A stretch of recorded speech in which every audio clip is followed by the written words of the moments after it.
Welcome to Restaurant Influencers, presented by Entrepreneur Media and Yelp. My name is Sean Walchef, founder of Cali Barbecue Media. I want to give a special shout out to Toast, our primary technology partner, for believing in this show.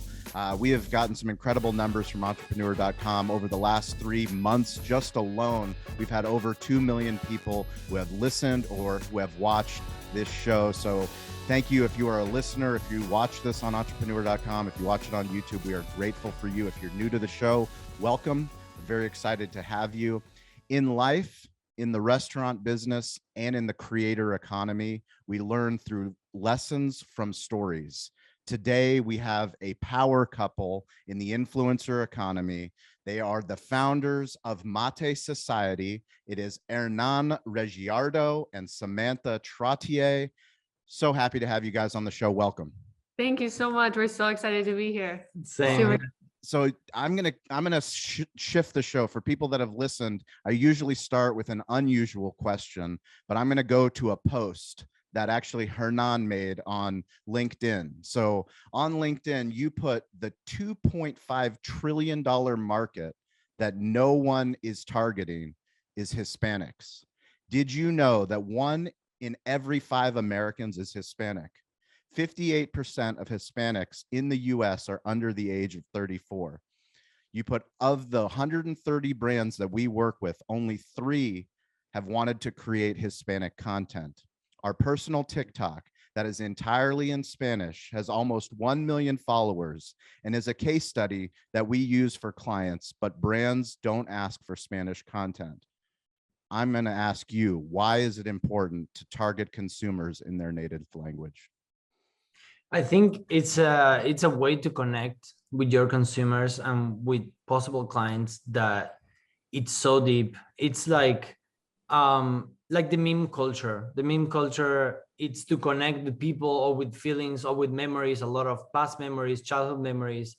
And I feel like that's a lot have to be with the Spanish. To connect with the people, you really have to talk their language. You really have to understand them.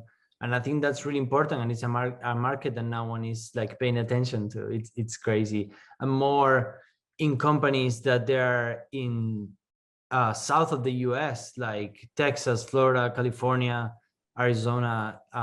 It's just very important. And mostly a lot of these brands are also internationally. A lot of big brands are internationally. So it's very important that we're talking about that and we're giving opportunities to Spanish speaking people as well as all other communities to try to connect with them more deeply. Yes. So what I love about your story, for people that know me and have followed our journey as podcasters, we do have a show called Digital Hospitality. So this is our second show with entrepreneur.com. And we had you on Digital Hospitality because I was so impressed with the content that you were creating, not only for LinkedIn, but for Instagram. And now I've watched your journey since you've been on the show, literally for the last 2 years, where you've blown up. Literally, you not only help other brands to succeed creating TikTok content and photography and animation, but now you're also getting asked by brands to do the same thing. So you're kind of playing the game within the game, which we like to say on this show. I mean, your TikTok account, which is what's the handle? Media Luncita. Media Luncita. Luncita. So we're going to put a link in the show notes so you can find it, but it's at MEDIA LUNCITA. And I want you guys to go to the account because not only do they have over 1 million followers on TikTok, they're getting over 355 million views per month. But really what they're doing is something special. Can you tell me about the birth of that channel and kind of how you started to gain traction? Yeah, last year, July of 2021, there was the Copa America and Hernan was watching a soccer game. So I was just posting on TikTok for fun. Honestly, we knew that it was a big opportunity for us, especially since we are content creators for photography. So I wanted to start posting on it, but I was learning a lot about it like everybody.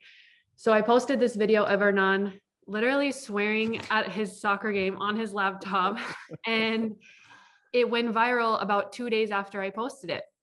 And his dad was calling him, please take it down. This is embarrassing. Don't be doing that. But it was in Spanish. And it was about my perspective as an American with a Latino and how I find this weird. So we thought, okay, this is an interesting play. Let's start playing on this international couple culture differences. And since that video was all in Spanish, because Hernan was swearing in Spanish, we just started creating more and more videos. And then lately it's turned into a lot of relatable couple meme style videos, and also about differing cultures as an international couple, and my journey learning Spanish. People really like, because I speak Spanish very incorrectly because I'm still learning. So people really like that I'm inspiring them to learn a new language and not be scared to speak the language, post speaking the language. And it's just grown so much ever since. It's been a little over a year and we got 1 million followers in a year. It's absolutely incredible. Can you talk about the courage? Because that's something we talk a lot about on the show when we're trying to inspire other people in the hospitality business, restaurant owners, to understand we literally can become our own media company. We have an entire show that happens in our restaurant every single day. I have incredible people that work, Bernice, who's working at the barbecue pits every day. If I have the courage to share her story, then great things can happen and people can connect. It takes a lot of courage for someone that doesn't speak Spanish to create content of you messing up. Can you talk about that? Yeah, so we always talk about this all the time, that when you don't have a platform, you think about everybody that's watching and all these people that told you that it's dumb or whatever, that being a content creator is not cool. Most of your friends or your family, like, That's putting who videos out and yeah, that always comes to mind. But then now that we have a platform, we don't care about those people anymore because now it's brought us so many opportunities. So when we started posting more on Instagram, more on LinkedIn, after our TikTok started blowing up, it gave us a lot of motivation that those people are not important. And I think everybody should take that messaging, that you can't think about the people that are bringing you down, because once you grow followers and are at the top, then they're going to be asking you for advice. How did you do it? How did you do it? Exactly. Yeah. So it definitely takes a lot of courage, but it is so, so worth it. And the opportunities that it can bring are just so, you can't even imagine. And mostly in TikTok, that is different than Instagram, that every time you post on Instagram, your friends are gonna see it first. And you always, if your friends don't like it, no one else is gonna see it. But TikTok, you have something amazing, that 80% of people that sees your videos are people that don't know you and people that they are not in your network. So that should make you 80% less scared of posting content and just putting it out and see what happens. And messing up, like Samantha, like she's a great example of like that you don't really need to prepare so much. You don't need to have a perfect makeup. The counter of your restaurant doesn't have to be perfectly clean every single video and setting it up. Like it's fine. Like it's real. People love that realness. And that's really good that TikTok is giving that to people, because people want to see that. They crave relatability as compared to Instagram 5 years ago, where it was all curated and perfect. Nowadays, people really crave that relatability that they can connect with, which is just so much more fun. It's so much more fun. I think for me, it's inspiring to see you guys. I remember first having you on the show talking about building a digital agency and a social agency and how you were so against that way of doing it. And really this new creator economy that's come about has allowed people so many different opportunities that you would never have thought possible. You would never have thought that you, both of you, would be earning an income from other brands saying, hey, you make videos for us, as opposed to you creating content for them.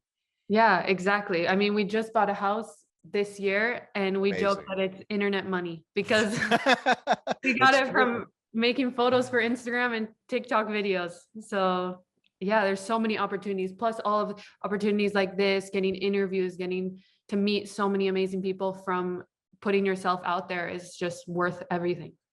So we work with a lot of larger chain restaurants as well, and some bigger companies. And I talk about the same thing that I talk to an independent restaurant owner, using your smartphone. It doesn't matter if it's an iPhone or if it's an Android. Like, you have a free platform like TikTok, you have a free platform like Instagram, you have YouTube Shorts. There's things that you can do to get your story out, to build community and connection in ways that are bigger than your village, bigger than your city, bigger than your community. Can you talk about the things when you're pitching all these brands, you talk about all the rejection. I love rejection because that's only fuel to my fire to how do I get this going? It took us 52 podcasts before we ever even published one of these for entrepreneur.com. So we were rejected many times, but you talk about rejection. What's holding people up? What's holding these big brands up from understanding, hey, maybe I should try this? Why are brands putting parameters around the creative? I think it's because the size of the companies have they became so big that they're not flexible anymore. Once the CEO decides that, okay, it's time to do TikTok, then they tell the marketing manager tells their marketing people, the marketing people create a plan, they send it to an agency, the agency twist it a little bit, every step they twist it a little bit, they hire a good content creator, the content creator twist it again, and then the content is out, then they send it back, the CEO says okay, and it's been a month, it's been a month, and there's a lot of middlemen there. There's a lot of money wasted, and they don't have the speed and the flexibility to post content in the regular. And I think that's a big problem of the industry, that the marketing department have become so big. And then also that, like, I think that people really overthink it. It's kind of going off what he says, because TikTok is just so distinct in that way that you can post something that you think you don't even know if it's going to do well, and it could go super viral. And we've had that happen so many times. And then another moment you think something's going to go really viral and it doesn't. So we think a lot of times when brands overcomplicate it, is this our brand voice? Is this things? They end up just not posting, and that is just not the way to do it. It's better to just post. I mean, in a way, it's great for small companies, small chains of restaurants, small CPG brands. It's just the greatest opportunity of all time, probably, because they give the same platform to like a small. There is a pizza guy, actually, a guy with a pizza place in the US, and he's like making videos. I'm throwing the football ball to my dog until Tom Brady comes to try my pizza. That's literally what he does. And he have 3.6 million followers now. Yeah. I think small pizza place. And it's just crazy how random things like this or people like that can just put the dreams out and make it happen. Yeah. Can you give me some success stories of because we talk a lot for restaurant owners about coming up with other ways that they can make money in their restaurant, like consumer packaged goods. The beauty about TikTok is it's a global market. Literally anybody that has the internet can be on TikTok and find your product, find out what you're selling and go, hey, I want to buy it. That's why CPG works so well. Can you talk about a success story of somebody that, that you've worked with, that you've helped them succeed on TikTok? Yeah, we've worked with many brands, and lately we've created 50 videos in the last month. So now they're all getting posted recently. Awesome. Which is really crazy. Some that we've worked with one was a rum company. And so a lot of brands come back at us that alcohol isn't allowed on TikTok, which technically is true, but as long as you don't consume it, it is okay. So you can have the bottle. So then we've been posting things for them, creative videos for them that were more in a meme style, that were just kind of silly, using trending sounds, showing recipes without ever consuming it. And they got 10,000 followers, I think, in about a month. Yeah.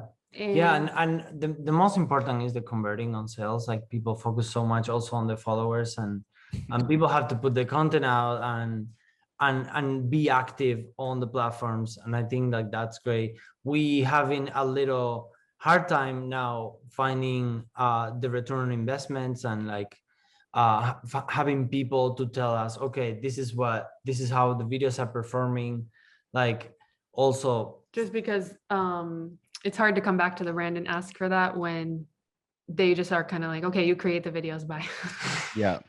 But I think it's interesting, because it's, how do you do something that's sustainable, right? How do you build a brand relationship where, as a creator in this creator economy, it's not a transaction. It's not like, hey, we hired you, you made a video, it did really well or it didn't do well, like that's it, now we're on to the next influencer. It's how, as an influencer, do you build up that credibility, but that constant income where it's like, these are campaigns, every quarter we're doing a certain campaign. How do you think people are looking at that?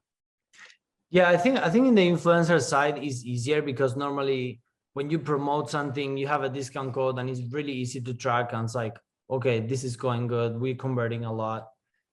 So that's great. In the content creator side, like our agency side, is a bit more complicated just because most of people don't have a long-term plans, or they just, it's like, You don't okay, say. yeah, let's do 10 videos. They post 2 in the first month, they never post them again. Yep. So it's like, it's very out of like our hands, and it's a little harder to control. Yeah. Can you explain? I think that's very important. And as somebody that produces much content that we do, so much of what, I mean, the person that does our Cali barbecue Instagram and TikTok page, he doesn't even live in California anymore. He's literally repurposing content that we've had for the last 15 years that I've lived online, and he's just editing it in different ways. Can you talk about why? I mean, you also put a post about the fact that $30,000 you would spend before to hire an agency to produce a commercial. Now, what can you do with $30,000? Yeah, we always joke about this because nowadays you don't need an expensive camera, you don't need a lighting specialist, models, a sound guy, all of these things to make a production. Nowadays, we just take out our iPhone, we make our scene, and we film in our home and edit it on my phone and send it back through Dropbox on our computer. So it's definitely, you can get, oh gosh, we did the math. No, I can't do the math.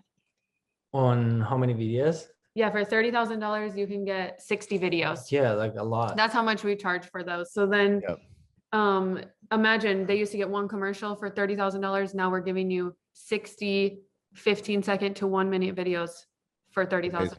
Yeah, it's crazy. And also, like the first time we talked, back in the day, we only offer photography and we offer video too. And we have so many problems on like hiring a filmmaker. We help them with the brief, with the whole concept of it. But it was just like a lot of people around, and every shot took so much time and detail that it becomes really expensive. And now in the last months, our income is 75% just More. TikTok videos, when we didn't have any background on filmmaking. Not a lot. Like I have my photography background, she have a creative direction background, but nothing about like filmmaking, solid filmmaking, which is completely crazy. Yeah, you can just we learned from scrolling on TikTok and seeing what videos do we like watching, so let's create more videos like that. So we realized we like videos that are very fast cut. There's a lot of things going on, so you want to keep watching them and not scroll. We like videos that have a good hook at the beginning. We like videos that aren't that have some sort of context, so when you watch them you feel like you understand what's going on and it's not just completely random, then you scroll. So we realized kind of what we like and how we can offer that to our clients. And also the content that we do create for clients, we don't do any trending sounds. We would add the trending sound on later. So we create the concept and then would add a trending sound on later, so that the content that they have is evergreen content that they can use the entire year, and they feel like they're getting the most value for their money from us, and then they can use them for ads as long as possible. Yeah, I think that what we do is because like I said, a couple of minutes before, you need some time to create, to approve with the marketing manager and stuff. So you need that time to approve it. So it's very evergreen, but it's important that the companies by itself have someone responsible for social media to keep doing the behind the scenes that people love so much. And the trending sounds, it's like, okay, yeah, this trending sound today, let's just do it. Boom. I think that's really important. Yeah. It's hard for brands to realize how much content is in the internet. They think that because they've posted something on Instagram on 1 week, that next week, if they posted the same thing, that their audience is going to get tired of it. And that's the same on TikTok. And it's just not the case. No, exactly. I thought the same thing when we were posting on TikTok because I had a lot of followers coming from TikTok to my personal Instagram. Yep. So I thought if I post these same TikToks on Instagram, the followers are going to hate it and everything. But then I started posting our most viral TikToks on Instagram Reels. I just removed the watermark, same caption, same edit, everything. And within 1 month, I got 250,000 followers. It's unbelievable. I mean, when I interviewed you 2 years ago, you had 8,000 followers. We literally, in the article, we have a screenshot. You have 8,000. Now you're what, close to 400,000 followers on Instagram. Yeah, in the last Amazing. 2 years, and most of it has came from, I would say, March of this year. Yeah. And reposting the Instagram or the most viral TikToks on Instagram Reels 100%. Can you tell us about YouTube Shorts, just for the people that don't understand what's happening there? Yeah, I wanna say another Go ahead. thing about the thing that we were talking. Also, repurposing videos, like you said. We have a cookie dough company, a case that we have behind the scenes. We grabbed the video behind the scenes that didn't do good in the past. We cut it, we repurpose it, we post it again in the same platform, TikTok, and they sold out of cookie dough. Wow. So got 3 million views, almost 1 million likes. Yeah, it was completely crazy. So even if one video fails, just the re-editing, as you know, it just re-editing or changing the voiceover, sometimes changing the structure of the video, it's fine. Like you can post it next to each other and it's okay. Yeah. So back to YouTube Shorts. Yeah. We've also been a little bit sleeping on YouTube Shorts that it is so similar to TikTok, and a lot of people's attention is going there. So recently we've started posting our most viral TikToks on YouTube Shorts as well, which is actually pretty easy because we do everything ourselves. We don't have a team working behind us to post all of our things. So we're posting on 9 platforms a day. Like literally the whole morning is just posting things. So I personally just take my most viral TikTok, I remove the TikTok watermark, I post it on my personal Instagram Reels, and I post it on YouTube Shorts. And so far, I just started this about a month ago because I think we heard something from probably Gary Vee, and he told us we have to be posting on YouTube Shorts. And we've just realized that you have to be spreading the content across platforms. It's just the best thing possible. Yeah, I mean, we've struggled to build a YouTube channel for as long as we've had a YouTube page. And now we're posting on YouTube Shorts, all the things that we've been doing on TikTok, but obviously without the watermark, and going in and adding those tags too for the long term, for the long form. So those SEO tags that you can actually tag what's happening in the video, what's going on. And it's turned out very well, better than all the other stuff, all of our longer form content on YouTube. So that is an exciting platform for people. Yeah, and it's just the second search engine. Yep. Like the second biggest after Google, I think. So it's great. And something that we found out as well is the TikTok search. We saw ourselves, we need to paint our room, or we want to go to a cool restaurant in Miami. Like literally TikTok. Restaurant in Miami. That's what we use. I mean, I'm 24 and I don't even use Google anymore. I'm using TikTok to find cute restaurants to go have dinner in. So it's crazy. We've also used that a lot. I know some people are really adverse to hashtags. They don't want to use hashtags. They think it doesn't look cool. We max out on hashtags personally. We use as many as possible because it tells TikTok what the video is about. It pushes it to the algorithm. Plus we own one hashtag on TikTok that we started using in the beginning. So now if you even search that hashtag, all of our videos will come up. So, and now it has, I think, almost 300 million views, that hashtag. So it's been really important for us, the use of hashtags, and we know other creators really don't like using them. Yeah, it's just, and it works so good, the search. It's completely insane. If someone that is listening here that never searched in TikTok something, try it out because it's crazy. Well, yeah, now with the geo tag as well. So if you're listening to this podcast, no matter where you are, literally after this, go on to TikTok and search whatever city you're in for whatever food category your restaurant's in and see what comes up, because it should be your food. It should be your restaurant. Yeah, exactly. It's crazy. So this is a show for entrepreneur.com, and it's easy to look and see how successful, your internet money, buying a house and having 1 million followers. I've been following you guys, but can you talk about when those dark moments where you didn't, I know the story, I know the backstory, we talked about it in the other episode, but for this audience, can you kind of bring us back to when you quit and when you said, oh shit, this is what we're going to do? Yeah. So Hernan and I met in Bali in February of 2020. And when Hernan came to the US in June of 2020, he's from Argentina. Obviously it was the middle of COVID. I lost my job I was working in tech, and Hernan was working as a photographer. And so there was really no work for me, no work for him. So we decided, let's just do something. We need to make money out of desperation. And for the first about 4 months, we were really struggling. We weren't even making enough to pay our rent. Like, we were digging into savings as much as possible. And so for us, it was really important to keep reinvesting back into the business so that this is something that can be with us long term. So that was definitely like the hardest part for us, was the end of 2020. And then again, we had a really hard time. Hernan wasn't able to visit his family for 3 years. So we finally got to go visit them in the end of 2021 in December. We went to Argentina for 2 months. We had worked so hard in 2021. We were very, very burnt out. So we went to Argentina. We did not work at all for 2 months.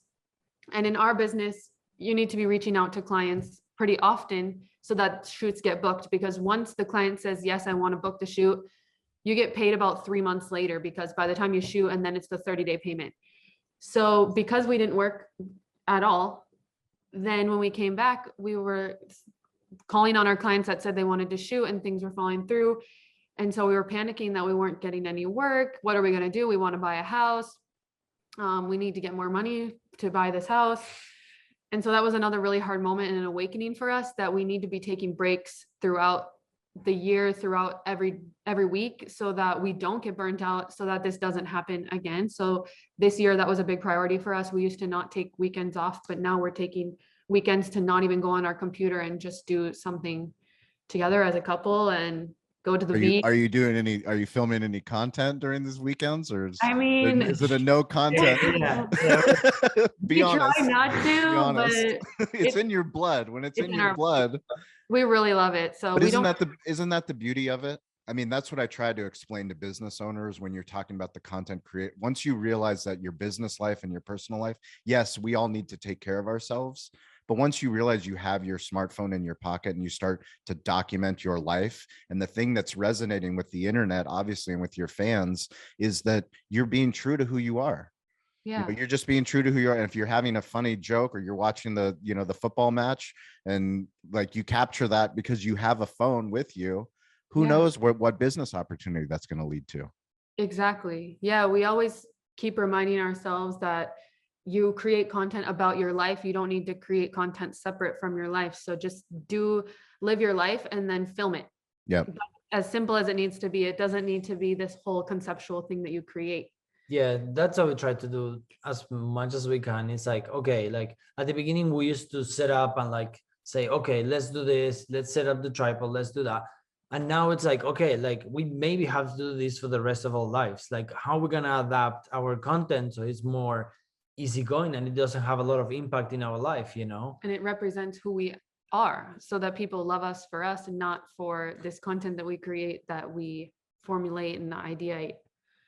And so we think that now we're doing a lot of day in the life. We're doing recipes we like. We're kind of expanding this content so that it is more true to who we are, which makes it more fun. Yeah. And it makes it more unique. My media mentor, David Meltzer, he teaches me that the truth vibrates the fastest. And that's what makes you stop scrolling, is when you see someone's truth. I kept seeing all the stuff that you guys are doing. I'm obviously huge fans. And that's why people are reaching out to you, the hugest brands. Can you talk about the brand deal that you guys had with Bang Energy? Obviously, we don't need the details, but just kind of how that happened and how it was successful. Yeah. So what was crazy is Bang reached out to us because we have our email on our TikTok and my personal Instagram. Aren't those like the oh shit moments that we live for as entrepreneurs? You're like, wait, what? Yeah. It's like, is this actually who's reaching out to us? Exactly. It was crazy. And they reached out to us about doing a monthly collaboration on a 1-year contract. And for us as freelance content creators, a 1-year monthly contract is music to our ears because that means some stability. Yeah. So we were really excited. Plus, it's Bang, which is an amazing brand to work with.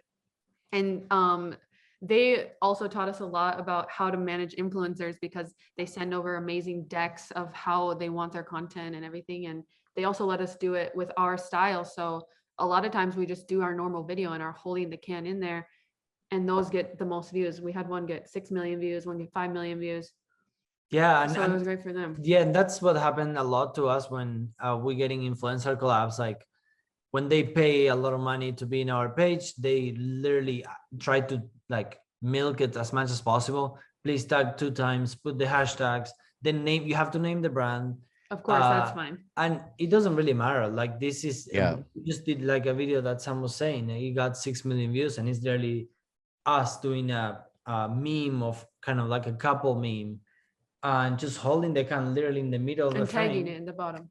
And it's just like, everyone looks at that, like everyone sees it. Like brands have to understand that it's just like people. I think for me, it's so interesting. There's somebody, I follow JT Barrett, and he did a couple pieces of content on TikTok about brands and them putting restrictions on the creative.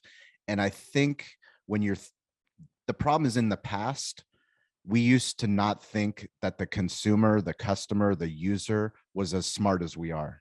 Right. Yeah. Like, don't insult the community that you've built. It's the same way that we're not going to have someone on this show that's a sponsor, that's paying to be a sponsor, if we don't believe in what they're offering restaurant owners or hospitality professionals. I won't do it. It's not worth it to me. And it's the same thing for somebody that's building, that's an influencer, that's creating a platform. Why would you eventually, you could take the money, but then what's that going to do to you in the long run?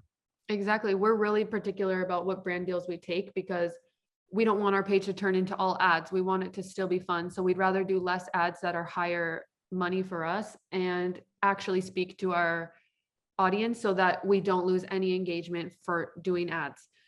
So that's really important to us. And also, I was just thinking that when we work with restaurants, they'll reach out to us to come and have food. And we love when they just say, you know, we invite you to come. If you guys want to post something, that would be great, but whatever you want to do is fine. And then we're more willing to post more things because they don't ask us for too much. And we just find it really sweet that they aren't giving us too many expectations. And when people ask us, well, can you please make 2 TikToks and tag us?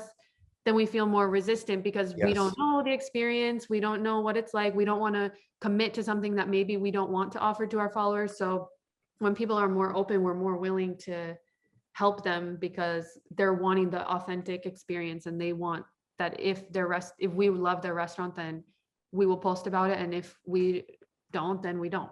Yeah, and I think that's why, like, for example, the collab with Bang is so good, and I really respect them because they're like, okay, guys, they can't have to be always on frame, and you have to drink it for half a second. That's all you have to do.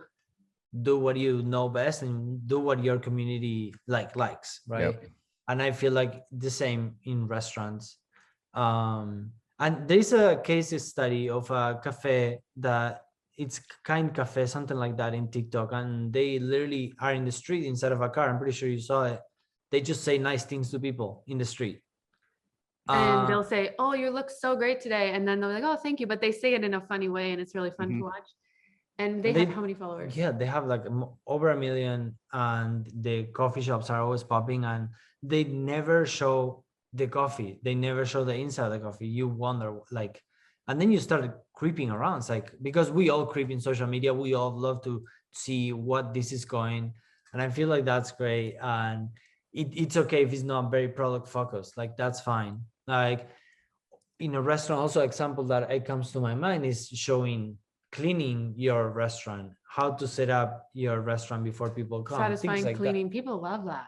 Yeah. And that's what we thought also this cafe was so genius, because nobody knows what their cafe looks like. They could have a really old cafe that they're waiting to renovate, but they're getting millions of followers. They're getting good business because they found a creative way to still go on TikTok that resonates with their brand of being kind. And that's really cool. Have you guys started doing, do you do TikTok lives? Yeah, we do. We don't really schedule them. We're not really consistent, but we go live, and we also like that because we notice when people go live too often, then you always kind of expect them to be live, but when people don't go live as often, then you really want to go in because you're like, what do they sound like? I don't really hear them often. Yeah, when we go live, it's really, really fun to engage with the people. We do it all in Spanish, which is fun for me to practice. That's awesome. Yeah. We go once a month. It should be often. I think it should be a little more often, maybe. Yeah. But yeah, we really don't like when some people do it every day. I think it's not sustainable. Yeah. Yeah.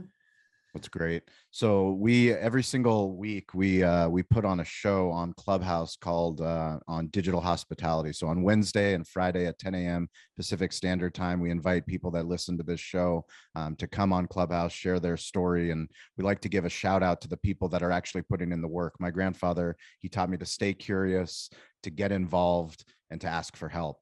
So if you're listening to this show, you're already curious. You're part of this rising tide. You're part of our inner tribe. But then you actually have to do something with the information. You have to take what you guys have told us today, start your TikTok account, or reach out to an influencer, reach out to you guys, start to develop a relationship. But Clubhouse gives us an opportunity to anybody that's listening to the show come up and share their story. And today I'm going to give a shout out to Jesus Gutierrez. He is the co-founder of the app Chamba. Chamba is a app that allows Hispanic, Latinx people to find work. So they've been doing some really cool stuff on Instagram and on TikTok, connecting people with great jobs, people that are Spanish speaking with great jobs in the hospitality business. So I want to give him a shout out and his whole team, Chamba. But the thing I love for you guys to do is, can you give me a 1 minute in Spanish, because now we clip this content and we're going to put this on TikTok and we're going to put it on Instagram, but you have the entire entrepreneur.com audience, and speaking to that Hispanic community, give us a reason why people should be making content and why it's so important to also to tap into making Spanish content specifically. Okay. I think you should go for it because Voy a empezar. Necesitas hacer contenido porque es súper importante y vas a tener más oportunidades que no puedes pensar. Y en TikTok, 80% de tus videos no va a ser de tus seguidores, va a ver de otras personas que no son sus seguidores. Entonces es súper importante para postear y no tiene miedo y tiene confianza en yourself. sí, no sé. In yourself. Yeah. Hay que estar seguro de sí mismo, no hay que tomárselo muy serio, muy seriamente. Tenés que documentar lo que haces, mostrar a la gente qué servicio tenés, lo que tenés para ofrecer al mundo y disfrutar el camino. Esto está para quedarse, los videos van a estar para siempre, así que tenemos que hacernos amigos de eso y disfrutarlo y postear siempre. Todos estamos aprendiendo, entonces es importante para probar y intentar y aprender con todo. Love it. You guys are amazing. Where can people find you? What are the best handles? We'll put links in the show notes. Where do you want people to follow you? Yeah, follow us on TikTok at Medialuncita. We'll have it in the link below. It's in Spanish, or you can look us up, Sam E. Hernan, in Spanish with the Y-E. And then my Instagram is Sam Trottier with 2 R's at the end, SamTrottier. Hernan is Hernan Reg, Hernan, HernanReg. And then you can check out some of our TikToks and photos at www.matesociety.com or Work by Mate on Instagram. I love it. You guys are awesome. That's not my department. You guys are awesome. You're one of my favorite people to follow. You guys, I mean, the work that you're doing is inspiring, but I know this is just the beginning, because you guys are going to have a global agency and people are going to be reaching out to you. Brands are going to be reaching out to you. Hopefully restaurant owners, restaurant brands, big brands that listen to this show, that they start asking you for help, because this is just the beginning of something really, really cool. So thank you guys so much for being here. We appreciate you guys listening. Stay curious, get involved. Don't be afraid to ask for help. If you want to reach out to me, it's at Sean P. Walchef, WALCHEF, on TikTok, LinkedIn, Instagram, all the platforms. And we hope to see you guys on Clubhouse. We will check you next week. Thank you guys. Bye. Thank you so much. Have a great one. And a special thank you to our title sponsor, Toast. Toast is the primary technology partner that we use at our restaurant, Cali Barbecue. It is also the primary technology partner that so many of the guests have shared with us on this show. People like Sam the Cooking Guy, Stacy Poonkinney, Jeff Alexander. So many times the guests tell us that they're using Toast when we didn't even know that going into the interview. That is why we are so grateful that they sponsor this show. We want you to win. You that listen to this show, we want you to improve your digital hospitality.